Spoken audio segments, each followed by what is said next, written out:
Methods of multi-view projection. There are two methods. The first one is the observer moves around the object, or you can say a glass board. And the second one is the revolve the object with respect to the observer, the glass boards. So the one way to understand the standard arrangement of view on the sheet of paper is the invasion of a glass boards.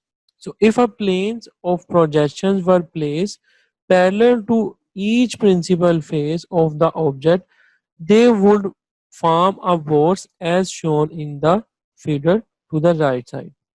तो ये जब हमारे पास एक जो product है, ये object है, इसको हम इस तरीके से रखें, इसके इर्द गिर्द अगर आप पैरेलल प्रिंसिपल प्लेन को ड्रा करते हैं तो आपके पास एक ग्लास बोर्ड जो है वो बनता हुआ नजर आता है.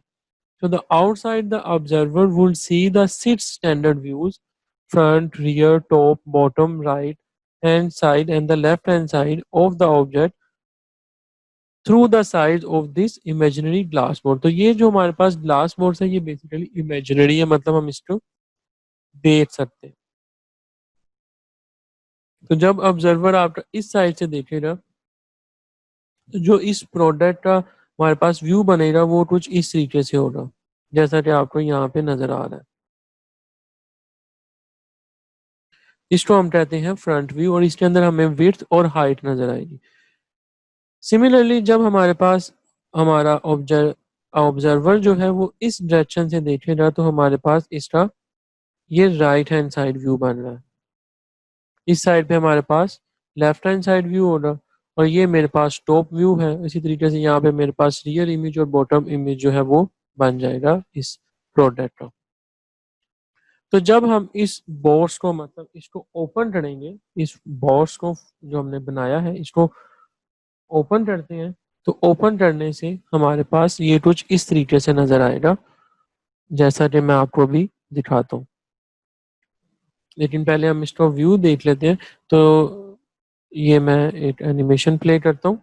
ये देखें, ये मेरे पास इसका फ्रंट व्यू ड्रा हो रहा है. ठीक है. अब मेरा ऑब्जर्वर मूव करेगा उसकी दूसरी साइड पे और यहाँ पे मेरे पास इसका राइट हैंड साइड व्यू जो है वो ड्रा हो जाएगा इस ऑब्जेक्ट का. सिमिलरली अब मेरा ऑब्जर्वर जब टॉप से देखेगा तो मेरे पास इसका टॉप व्यू जो है वो ड्रा हो रहा है. जैसा मैंने पीछे आपको दिखाया था उसी को मैंने थोड़ा सा एनिमेट करके यहाँ पे शो किया. तो ये जो मेरे पास व्यू बन रहे हैं इसी तरीके से मेरे पास इसका रियर व्यू हो रहा, इसका बॉटम व्यू हो रहा और राइट और लेफ्ट हैंड साइड व्यू हो रहा. तो जब आपके इस बोर्ड के इर्द गिर्द आप सारे ऑब्जर्वर को मूव करते हुए व्यूज को ड्रा कर लेते हैं तो ये कुछ आपको इस तरीके से नजर आता है. फिर आप जब इसको ओपन करेंगे अपने ग्लास बोर्ड को तो ये देखें आपको व्यू किस तरीके से नजर आएंगे. तो हम अब इन ग्लास बोर्ड्स को अनफोल्ड कर रहे हैं. तो ये देखें हमारे पास इसके व्यूज जो है वो कुछ इस तरीके से बनते हुए आपको नजर आ रहे हैं. तो ये तीन व्यूज जो है मैंने आपको यहाँ पे दिखा दिए, front, right and top side view. ये मेरे पास लेफ्ट हैंड साइड व्यू है, ये रियर व्यू है और इसी तरीके से ये मेरे पास बॉटम व्यू है. जब आप इसको नॉर्मल करते हैं जो मैंने ऊपर आपको प्रोडक्ट दिखाया था उसी को ही अब जब मैंने ओपन किया ग्लास बॉक्स तो मेरे पास कुछ इस तरीके से ये बन जाएगा. अब ये जो मेरे पास साइड है जेड ओ एंड वाई वाली, इसको हम यहाँ पे इसका फ्रंट व्यू जो है वो कह रहे हैं जो इसका हमने बनाया था. इसी तरीके से इसका यहाँ पे आपके पास राइट साइड व्यू बना था और ये लेफ्ट हैंड साइड व्यू है और जो इसके बैक पे व्यू था वो आपको यहाँ पे नजर आ रहा है. और ये मेरे पास टॉप व्यू है और ये मेरे पास इसका बॉटम व्यू है. अब आप देखें कि इस डायरेक्शन के अंदर मेरे पास इन सब की जो डिमेंशन है वो सेम है जो कि मुझे यहाँ पे विड्थ मिल रही है. ठीक है. सिमिलरली इस डायरेक्शन में इन सब व्यू के अंदर मेरे पास सबकी हाइट बराबर है और ये जो मेरे पास टॉप एंड बॉटम व्यू है इन दोनों को हम डेप्थ के इक्वल रख रहे हैं. बेसिकली ये डेप्थ है. तीन ही मेन प्रिंसिपल डिमेंशंस होती हैं किसी भी प्रोडक्ट की या ऑब्जेक्ट की. तो यहाँ पे अब आप देखें कि आपके सामने सारे व्यूज आ रहे हैं और उनकी डिमेंशन जो है हर जगह पे सेम है. और यहाँ पे जो मेरे पास इसकी डिमेंशन है ये विड्थ की है. ठीक है ना. ये सब मैंने जैसा आपको बताया विड्थ और ये हाइट एंड सो ऑन। और इसी तरीके से जो मैंने ऊपर ग्लास बोर्ड बनाया था उसको जब मैंने आपको दिखाया तो यहाँ पे आ गया। अब आप देखें कि यहाँ पे मेरे पास ये सब व्यूज थी, यहाँ पे हाइट इक्वल हो रही, ठीक है, जैसा मैंने अभी आपको एक्सप्लेन किया। सिमिलरली यहाँ पे आपकी through out up and down width जो है वो बराबर होगी, और जो मेरे पास ये डेप्थ है वो आपकी इस व्यू में और इस व्यू के अंदर इक्वल होगी। Okay, so the views as shown with and without folding lines। तो यहाँ पे मेरे पास जो है with और without folding line जो मेरे पास व्यू नजर आ रहे हैं। तो यहाँ पे मेरे पास इसका फ्रंट व्यू है, इसका टॉप व्यू है और इसका राइट हैंड साइड व्यू, जैसा मैंने अभी ऊपर एक्सप्लेन किया था। और ये मेरे पास जो है वो फोल्डिंग लाइन है जिसकी मदद से आपने इन अपने ग्लास बोर्ड्स को ओपन करके देखा था। और यहाँ पे मेरे पास वो फोल्डिंग लाइंस को मैंने रिमूव करके प्रॉपर जो व्यू है आप अपने प्रोडक्ट के वो ड्रा की। सो सेकंड मेथड जो है हमारे पास वो है रिवॉल्विंग द ऑब्जेक्ट। पहले वाले मेथड में क्या था कि आपका ऑब्जर्वर मूव कर रहा था आपके ऑब्जेक्ट के लिए। अब जो सेकंड मेथड है इसके अंदर हम अपने ऑब्जेक्ट को रिवॉल्व करते हैं। जैसे ये मेरे पास इसका फ्रंट व्यू है, यहाँ पे मेरे पास इसकी हाइट और विड्थ है, और यहाँ जो इसका व्यू बनेगा मेरे पास वो फ्रंट व्यू होगा। जब इसी फ्रंट व्यू को आप थोड़ा सा रोटेट करते हुए देखेंगे तो आपको अप साइड से जो व्यू नजर आएगा ये मेरे पास इसका टॉप व्यू हो जाएगा, ठीक है। इसी तरीके से जब मैं इसको रोटेट करूंगा लाइक दिस तो ये मेरे पास इसका राइट हैंड साइड व्यू हो जाएगा। तो मैं अब अपने बेसिकली अपने ऑब्जेक्ट को रिवॉल्व करते हुए उसको देख रहा हूँ। तो चलें इसकी हम एनिमेशन देखते हैं। अब ये मेरे पास ऑब्जर्वर ही मतलब वो फिक्स रहेगा, मैं अपने जो ऑब्जेक्ट है उसको रोटेट किया, रिवॉल्व किया, ये मेरे पास उसका फ्रंट व्यू आ गया। अब मैं इसको इस तरीके से रिवॉल्व करूंगा तो ये देखें ये मेरे पास राइट हैंड साइड व्यू आ गया। सिमिलरली ये मेरे पास इसका टॉप व्यू आ गया। So the three principal dimensions of an object are width, height and the depth। जैसा कि आपको इस ऑब्जेक्ट के अंदर नजर भी आ रहा है कि three basically main principal dimensions होती हैं किसी भी प्रोडक्ट के लिए, that is width, depth and the height। So in technical drawing, these fixed terms are used for dimensions as shown in the certain views regardless of the shape of the object। So the term length and thickness are not used just because of misleading. So the front views show only the height and width of the object and not the depth। जब आप अपने इस product को इस direction से left से देखते हैं और ये मेरा इसका फ्रंट व्यू है तो मेरे पास इसकी जो शेप आएगी वो विड्थ होगी और इसकी हाइट होगी। जब मैं इसको इस डायरेक्शन से देखूंगा तो मेरे पास इसकी डेप्थ और हाइट आएगी, और जब मैं इसको टॉप से देखूंगा तो मेरे पास इसकी डेप्थ और विड्थ होगी। तो अब डिपेंड करता है कि आप फ्रंट व्यू किसे लेते हैं। अगर मैं ये वाली साइड फ्रंट व्यू के लिए सिलेक्ट करता हूँ तो मेरे पास डेप्थ और हाइट नजर आएगी। अगर मैं ये फ्रंट व्यू लूंगा तो मेरे पास विड्थ और हाइट आएगी, ठीक है। और अगर मैं ये फ्रंट व्यू लूंगा तो मेरे पास विड्थ और हाइट आएगी। तो अब ये डिपेंड करता है कि आपने फ्रंट व्यू कौन सा लिया है, उसी की बेसिस पे आपको विड्थ डेप्थ और हाइट जो है वो मिलेगी। और हर व्यू के अंदर बेसिकली आपको दो ही डायमेंशन नजर आएंगे। अब इम्पोर्टेंट बात ये है कि फ्रंट व्यू किसे लेना है, तो इसको मैं आगे कपल ऑफ मिनट्स के बाद एक्सप्लेन करता हूँ। So in fact, any principal views of a 3D object shows only two of the three principal dimensions, and the third one is found in an adjacent view as I told you before. So height is shown in the rear, left side, front and the right side view. Width is shown in the rear, top, front and bottom views.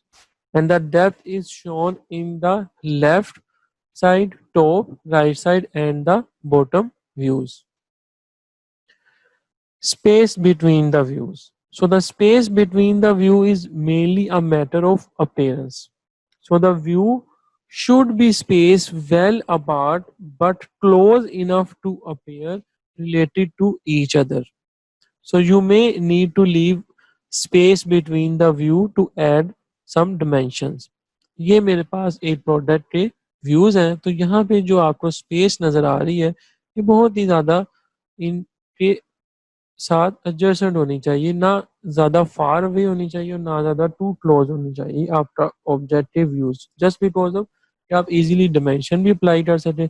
अगर ज़्यादा दूर होगी तो लगेगा कि ये इस product का पार्ट नहीं है। तो ये स्पेस जो है आपकी मेनली अपेयरेंस के लिए ज़्यादा मायने रखती है। So the depth dimension in the top and the side views must correspond point for point. So when using the 2D CAD or instrument, transfer these distance accurately. तो आप अपनी डेप्थ जो आपकी डिमेंशन है उसको किस तरीके से ट्रांसफर कर सकते हैं अपने एडजेसेंट व्यू में, उसको मैं यहाँ पे बताने वाला हूँ। तो you can transfer the dimension between the top and side views either with divider और with a scale as shown below। तो आप डिवाइडर की मदद से जो ये आपके पास डेप्थ की डिमेंशन है वो आप यहाँ पे ट्रांसफर कर सकते हैं, और आप स्केल को भी यूज कर सकते हैं ताकि आपके व्यू की जो डेप्थ है वो इक्वल बन सके। जैसे कि ये मेरे पास इसका फ्रंट व्यू है, ये मेरे पास टॉप व्यू है और ये मेरे पास साइड व्यू है। अब जब ये मेरे पास फ्रंट व्यू है तो यहाँ पे आपको इसकी बेसिकली दो डिमेंशन जो नज़र आ रही हैं वो उसकी विड्थ है और ये मेरे पास इसकी हाइट है, और ये भी सॉरी ये मेरे पास लेंथ है और ये भी लेंथ है, और ये हाइट है और ये मेरे पास विड्थ है, और ये मेरे पास अगेन हाइट है और ये मेरे पास विड्थ है। ठीक है, तो ये विड्थ और ये विड्थ डेफिनेटली इक्वल है, तो आप उसको अपने दूसरे एडजेसेंट व्यू के ऊपर ट्रांसफर करने के लिए डिवाइडर और स्केल जो है आप उसको यूज कर सकते हैं, और उसके साथ साथ आप माइटल लाइन भी यूज कर सकते हैं। Like you may find convenient to use a 45 degree mitre line to project the dimensions between top and side views as shown in the figure. तो आप इसी मतलब जब व्यूज को ड्रा करें तो आप इस दोनों व्यूज के जैसे में 45 डिग्री की जब आप लाइन ड्रा करेंगे, उस लाइन के थ्रू जब आप इन लाइंस को आपस में प्रोजेक्ट करेंगे तो ये देखें, ये जब लाइन आपकी इस 45 डिग्री के साथ फॉल करेंगी और इसी के थ्रू जब आप इन्हें टर्न करेंगे तो ये देखें, आप इस तरीके से इजीली अपने इस प्रोडक्ट को उसके व्यूज को ड्रा कर सकते हैं। तो एक मेथड ये भी है। So because the mitral line is drawn at 45 degree, depth shown vertically in the top view can be transferred to be shown as horizontal depth in the side view and the vice versa। तो हम इसको इसके through भी draw कर सकते हैं और हम इस विड्थ को इसके साथ भी ड्रा जो है वो कर सकते हैं, वाइस वर्सा दोनों वे हैं। आप इसको ड्रा करके यहाँ प्रोजेक्ट कर लें या आप अपने इस राइट साइड व्यू को ड्रा करके यहाँ पे प्रोजेक्ट कर लें। Projection system. There are two types of projection system. First one is the first-handed projection system and second one is the third-handed projection system, as I told you in the previous module lecture 6-1. So the first-handed projection system is mainly used in European countries or follow the ISO standards. And the third angle system is used in the Canada or USA and some other countries like Japan, Thailand, etc. तो first angle जो मेरे पास projection system है इसके अंदर मेरे पास जो planes हैं वो ओपेक प्लेन्स होते हैं। ठीक है, और ये लेट्स से मेरे पास जो प्रोडक्ट है तो इसका व्यू यहाँ पे आएगा, और जो थर्ड एंगल मेरे पास सिस्टम है इसके अंदर मेरे पास ट्रांसपेरेंट प्लेन्स होते हैं और ये मेरा ऑब्जेक्ट जो है वो इस तरीके से इसके अंदर प्लेस किया जाता है। तो फर्स्ट एंगल प्रोजेक्शन सिस्टम के जो व्यूज हैं वो कुछ इस तरीके से हमारे पास ड्रा होते हैं, और इसी तरीके से थर्ड पे भी।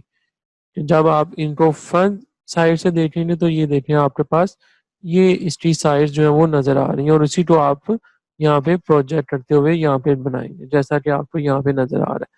तो ये मेरे पास जब इसको मैं फ्रंट साइड से देख रहा हूँ तो मेरे पास ये सरफेस नजर आ रही है, जैसा मैंने बताया ये सरफेस नजर आ रही है और ये सरफेस नजर आ रही है, तो इसको मैंने यहाँ पे ड्रा कर लिया। सिमिलरली जब मैं थर्ड एंगुलर प्रोजेक्शन सिस्टम में अपने इसी ऑब्जेक्ट को देखूंगा तो मेरे पास इसकी ये सरफेस है, सेकंड है और थर्ड है, लेकिन फर्क सिर्फ इतना है कि फर्स्ट एंगुलर प्रोजेक्शन सिस्टम के अंदर मेरे पास इसकी जो प्रोजेक्शन ड्रा हुई है वो इस ऑब्जेक्ट के अवे, मतलब कि आपके इस ऑब्जर्वर के अवे की साइड पे ड्रा हुई है, जबकि थर्ड एंगुलर प्रोजेक्शन सिस्टम के अंदर ये उसके टुवर्ड्स, आपके ऑब्जर्वर के टुवर्ड्स हुई है। क्यों? यहाँ पे अब आपका प्लेन इन बिटवीन है ऑब्जेक्ट एंड द ऑब्जर्वर, यहाँ पे ऑब्जेक्ट इन बिटवीन है observer and the plane. Similarly जब मैं साइड व्यू देखूंगा तो साइड व्यू में मेरे पास ये साइड जो है वो नजर आ रही है, लेकिन ये जो साइड है ये बेसिकली नजर नहीं आएगी मुझे, लेकिन वो एग्जिस्ट कर रही है, तो इसलिए उसको मैं यहाँ पे हिडन लाइन के साथ शो करूंगा। फर्दर डिटेल्स में आगे चल के बताऊंगा। अब मैं इसी व्यू को देखूंगा तो सेम मेरे पास उसी तरीके से उसका व्यू जो है यहाँ पे आ जाएगा, और ये मेरे पास इसकी हिडन लाइन है। अब जब हम टॉप व्यू की बात करेंगे तो टॉप व्यू के अंदर मेरे पास एक तो इसकी ये जो सरफेस है जो प्लेन है वो नजर आएगा, और एक ये प्लेन नजर आएगा, और ये देखें। Similarly third angle projection system के अंदर भी मेरे पास ये प्लेन और ये प्लेन जो है वो नजर आएगा, और इसी को मैं प्रोजेक्ट करते हुए यहाँ पे बना लूंगा।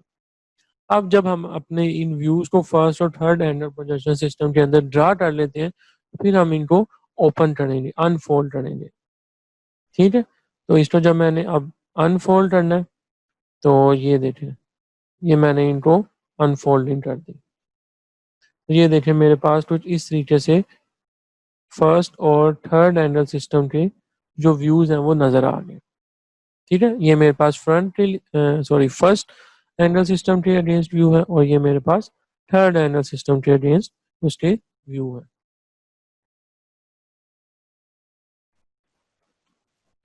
और इसको मैंने ये नॉर्मल व्यू के अंदर यहाँ पे दिखा दिया।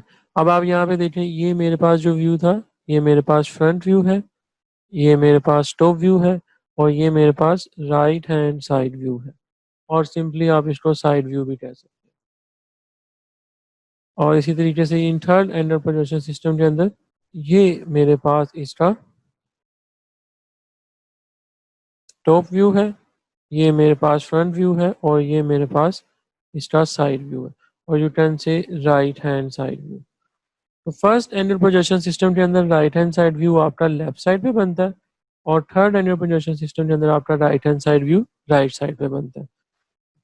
जस्ट बिकॉज ऑफ कि जब आप फोल्डिंग करेंगे अपने, जैसे ये आपके पास फर्स्ट एंगल प्रोजेक्शन सिस्टम था, जब आपने इसको फोल्ड किया तो ये जो आपका राइट साइड का व्यू था ये आपका लेफ्ट पे चला जाएगा। और जब आप बात करते हैं थर्ड एंगल प्रोजेक्शन सिस्टम की, इस सूरत में जब आप फोल्डिंग करेंगे तो आपका राइट हैंड साइड व्यू जो है वो राइट साइड पे ही बनेगा। ठीक हो गया, ये मेरे पास फ्रंट व्यू आ गए, टॉप व्यू आ गए, और राइट हैंड साइड व्यूज आ गए। अब हम इनके सिंबल को देखते हैं। हम ऑर्थोग्राफिक प्रोजेक्शन सिस्टम की जब ड्राइंग ड्रा करेंगे, जैसा हम आगे चल के प्रैक्टिस भी करेंगे, तो हम उसको फिर सिंबल के साथ रिप्रेजेंट करते हैं। तो अगर आपकी ड्राइंग फर्स्ट एंगल सिस्टम के मुताबिक बनी है तो आप इस तरीके से अपने सिंबल को ड्रा करेंगे अपनी टाइटल ब्लॉक के अंदर। तो अगर आप ड्राइंग को थर्ड एंगल सिस्टम के अंदर बनाएंगे तो तब आपके पास जो थर्ड एंगल प्रोजेक्शन का सिंबल है वो कुछ इस तरह से होगा। ठीक है, यहाँ पे सर्कल पहले होगा और ये शेप बाद में, यहाँ पे इस तरीके से। कुछ बुक के अंदर आपको सेम इसी तरीके से ही मिलेगा, लेकिन आपका जो ये सिंबल होगा वो इस तरीके से हो जाएगा, इसकी डायरेक्शन रिवर्स हो जाएगी। दोनों के लिए वो सेम हो रहा है, लेकिन बेटर है कि आप इस वाले सिंबल्स को ही प्रेफर करें कम्प्लेक्सिटी को बचने के लिए। तो जो डिमेंशन है आपके पास इन सिंबल की वो ये डी है। जो भी आप इसका डाया रखेंगे उस डाया की आप यहाँ पे स्केल देंगे, इसको 1.7 से मल्टीप्लाई करेंगे और इसको 2.2 से मल्टीप्लाई करते हुए आप अपने इस शेप को ड्रा कर लेंगे। तो फर्दर जो आपके पास अदर व्यूज होते हैं लाइक लेफ्ट, रियर और बॉटम, वो आपको इस तरीके से फिर नजर आ जाएंगे फर्स्ट स्टैंडर्ड प्रोजेक्शन सिस्टम में। और आप देखें कि ये बिल्कुल एक दूसरे के एडजेसेंट व्यू है। अब यहाँ पे जैसे मैंने इसको फ्रंट व्यू लिया हुआ है, तो इसका रियर व्यू देखें बिल्कुल इसी तरह से आ रहा है। राइट और लेफ्ट व्यू बिल्कुल सेम है। फर्क कहाँ पे आ रहा है? फर्क आ रहा है आपका इन हिडन लाइंस का। यहाँ पे हिडन है, यहाँ पे सॉलिड है। यहाँ पे ये हिडन है, डेफिनेटली यहाँ पे ये हिडन ही रहेगी। और ये आपके पास देखें लाइन आपके पास हिडन है और ये सॉलिड है। इसी तरीके से आप थर्ड एंगल प्रोजेक्शन सिस्टम में भी देख सकते हैं। तो टोटल जो है आप देखेंगे सिक्स प्राइमरी व्यूज हैं, जैसा मैंने अभी आपको पहले बताया। अगर हम इनकी रिलेशनशिप ड्रा करें between the object, observer and POP, तो ऑब्जर्वर और पीओपी जो है वो आपके आउटसाइड होते हैं और जो आपका ऑब्जेक्ट है वो इन बिटवीन होता है ऑब्जर्वर एंड पीओपी के। तो इसको हम कहते हैं फर्स्ट एंगल प्रोजेक्शन मेथड, जैसा अभी ऊपर मैंने आपको एक्सप्लेन भी किया। और सेकंड केस के अंदर आपका पीओपी जो है वो इन बिटवीन होता है ऑब्जेक्ट एंड ऑब्जर्वर के, और इसको हम थर्ड एंगल प्रोजेक्शन सिस्टम कहते हैं। सो यू कैन से object is kept in the first quadrant in the first under projection system, while object is assumed to be kept in the third quadrant, और उसको हम third under projection system कहते हैं। In first under projection system, object lies between the observer and the POP, but in third under projection, the plane of projection is lie between the observer and the object. The plane of projection is assumed to be non-transparent in first standard projection system, and the plane of projection is assumed to be transparent in third standard projection system. Front, or you can say elevation view, is drawn above the SY line, but in third standard projection system, front view is drawn below the XY line. Top view is drawn below the XY line in first standard projection system, while top view is drawn above the XY line in third standard projection system. Left hand side view is projected on the right plane and the vice versa in first standard projection system. Instead, third standard projection system left side view is drawn on the left plane itself. And similarly, right hand side view is drawn on the right hand side view in the third order projection system. And first order projection system is followed in India, European and countries. And the third order projection system is mainly followed in Canada, USA, etc. So why are the first and third order projection so named? अभी तक मैंने आपको सिर्फ first और third angle projection के बारे में ही क्यों बता रहा हूँ? Why not second and fourth? जैसा कि मैंने प्रीवियस लेक्चर में आपको बताया कि हमारे पास फोर्थ क्वाड्रेंट है। तो आंसर उसका इस तरह से है कि जो टर्म है हमारे पास first angle projection and third angle projection की may seems like complicated terms, but the reason for their naming is connected with the geometry. Basically, उनके नाम रखने की जो मेन रीजन है वो उसकी ज्योमेट्री के साथ लिंक है। जैसा कि आप यहाँ पे देखें मेरे पास फोर क्वाड्रेंट है, first, second, third and the fourth one. अब यहाँ पे जब मेरे पास व्यूइंग डायरेक्शन है, अब इस जो ऑब्जेक्ट है मैं इसको दो तरह से देख सकता हूँ। या मैं इसको इस डायरेक्शन से देखूंगा या मैं इसको इस डायरेक्शन से देखूंगा, लेकिन डायरेक्शन एक ही रखनी है हमने। और अगर मैं इसको इस डायरेक्शन से देखूंगा तो मुझे अपने इस प्लेन को रोटेट करना है क्लॉकवाइज। मतलब ये जो ओ ए जो प्लेन है ये मेरा रोटेट करते हुए डाउनवर्ड आएगा। सिमिलरली जब क्योंकि मैं इसको इस डायरेक्शन से देख रहा हूँ तो ये जब इसको रोटेट करेंगे नीचे तो यहाँ पे जो मेरा व्यू बन रहा है वो इसका फ्रंट व्यू बन रहा है, और जब इसका ये टॉप व्यू इस एचपी के ऊपर बन रहा है तो ये इसके नीचे आ जाएगा। तो फर्स्ट एंगल प्रोजेक्शन में आपका फ्रंट व्यू ऊपर होता है, टॉप व्यू नीचे बनता है, जैसा मैंने अभी आपको एक्सप्लेन किया। क्योंकि ये प्लेन आपका रोटेट हो रहा है, अब जब ये प्लेन नीचे आ रहा है तो ये जो प्लेन है ये आपका ऊपर जाएगा डेफिनेटली। एक ही सरफेस है ना, ये डाउनवर्ड आ रही है तो ये अपसाइड जा रही है। अब यहाँ पे ये जो थर्ड एंगल है इसका जो आपका फ्रंट व्यू है वो बिहाइंड द वीपी बन रहा है, but below the H Y line you can say. और जो इसका टॉप व्यू है ये इसकी इस बिहाइंड और सॉरी बिलो एच पी बन रहा है, तो ये जब प्लेन नीचे की तरफ आएगा तो ये सरफेस इसकी ऊपर की तरफ जाएगी, तो इसका टॉप व्यू ऊपर बनेगा। बट सेकंड एंड फोर्थ की सूरत में आपके जो फ्रंट व्यू है और टॉप व्यू है, टॉप व्यू और फ्रंट व्यू, ये कुछ इस तरीके से आपके नजर आते हैं। लाइक जब आप सेकंड व्यू में जाते हैं तो यहाँ पे इसका फ्रंट व्यू जो है बिहाइंड द वीपी बनेगा और जो टॉप व्यू है वो भी आपका अबव बनेगा, तो ये दोनों व्यू आपस में कन्वर्ज हो जाएंगे, मैचअप हो जाएंगे। और जब ये डाउनवर्ड आएगा तो इसके अंदर आपका यहाँ पे जो व्यू बन रहा है वो आपका फ्रंट व्यू है और जो नीचे आएगा आपका टॉप व्यू आ रहा है। इस सूरत में क्या होगा कि आपके ये जो व्यूज हैं आपस में दोनों मैचअप हो जाएंगे। ठीक है, इसको मैं इस तरह से कह सकता हूँ कि ये मेरे पास फ्रंट व्यू है और जब ये डाउनवर्ड होगा तो ये मेरे पास इसका टॉप व्यू इसके ऊपर आ जाए, तो ये बिलो जो है मेरे पास एच वाई लाइन के बनेगा यहाँ पे और ऊपर नहीं बन पाएगा। तो इस सूरत में क्या होगा कि आपके ये व्यूज भी आपस में कन्वर्ज हो जाएंगे। इस वजह से हम सेकंड और फोर्थ के अंदर प्रोजेक्शन ड्रा नहीं करते। अगर मैं अपनी व्यूइंग डायरेक्शन को इस डायरेक्शन की बजाय इस डायरेक्शन में देखूंगा तो फिर मैं अपने इस प्लेन को फिक्स रखूंगा और इस वाले प्लेन को रोटेट करते हो करूंगा, लेकिन उसको मैं एंटी क्लॉकवाइज रोटेट करूंगा।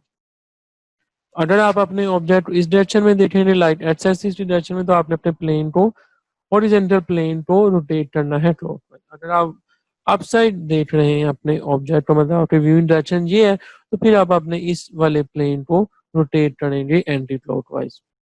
ठीक है, यही मेन रीजन है जो हम सेकंड और फोर्थ के अंदर अपने प्रोजेक्शन को ड्रा नहीं करते। तो जो मैंने अभी आंसर आपको दिया वही डिटेल यहाँ पे लिखी हुई है। So when the part is place any of the fourth quadrant, its outline can be projected onto any of the vertical or horizontal plane.